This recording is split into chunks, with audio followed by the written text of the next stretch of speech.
वो 7 मौतें मैंने देखी थीं, हर बार मरने से ठीक पहले।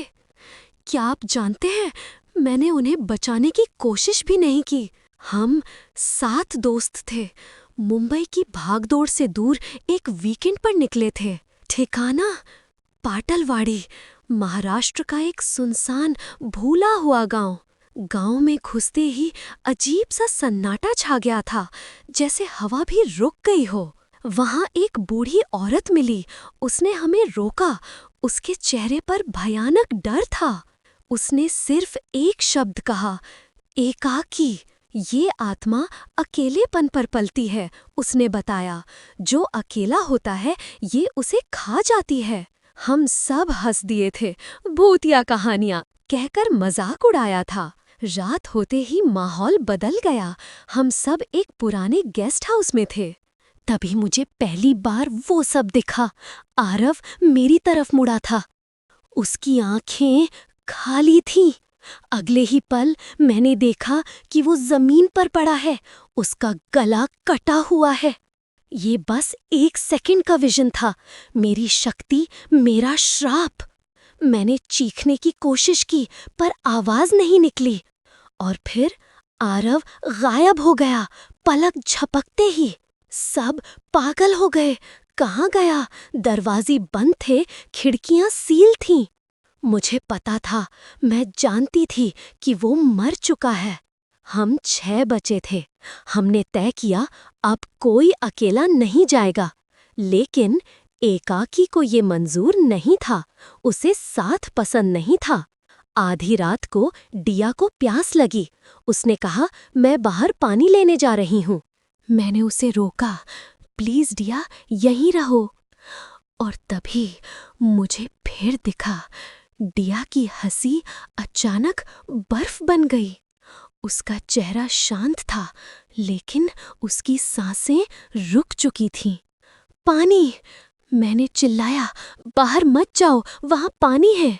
डिया रुकी, लेकिन तभी गेस्ट हाउस के अंदर पीछे से नल की तेज आवाज आई। वो मुड़ी। जिज्ञासा थी या डर, पता नहीं। वो उस आवाज की तरफ खींची चली गई। हम सब ने उसे पकड़ने की कोशिश की, पर जैसे कोई इनविजिबल फोर्स उसे खींच रहा था। बाथरूम का दरवाजा जोर से बंद हुआ। एक भयानक चीख आई, और फिर सन्नाटा। 5 बचे थे। अब हमें समझ आ रहा था, ये आत्मा हमें जानती है। वो जानती है कि हमें कहाँ चोट पहुंचानी है। वो हमें अकेलेपन में धकेल रही थी। मैंने अपनी शक्ति के बारे में किसी को नहीं बताया। कैसे बताती? कोई विश्वास नहीं करता। करण सबसे ज्यादा हिम्मत वाला था। उसने कहा, हम यहीं बैठे रहे तो मर जाएंगे, हमें बाहर निकलना होगा। बाहर गांव की तरफ जाने का मतलब था और भी ज्यादा खतरा। लेकिन करण अड़ा रहा, जैसे वो किसी और की बात सुन रहा हो। मैंने देखा, करण, उसकी पीठ पर काले हाथ उसे कसकर जकड़ रहे हैं। उसकी रीढ़ की हड्डी टूट गई, एक झटके में। इससे पहले कि मैं कुछ कह पाती, करण चीखा और जमीन पर गिर पड़ा। उसका शरीर वहीं था, पर प्राण निकल चुके थे। कोई निशान नहीं, बस खाली आंखें। 4 बचे। डर अब पागलपन बन चुका था।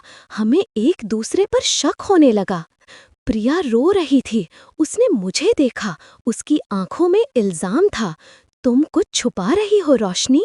मुझे लगा, अगर मैंने उसे विजन के बारे में बताया तो शायद मैं बच जाऊंगी। लेकिन विजन फिर आया। प्रिया वो आग में लिपटी थी। मैंने उसे दूर धकेला, उसे छूना भी नहीं चाहती थी। प्रिया दरवाजे से टकराई। दीवार पर टंगी हुई एक पुरानी लालटेन उस पर गिरी। आग! चारों तरफ आग फैल गई।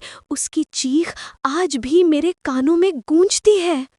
अब हम सिर्फ 3 थे, मैं, समीर और नेहा।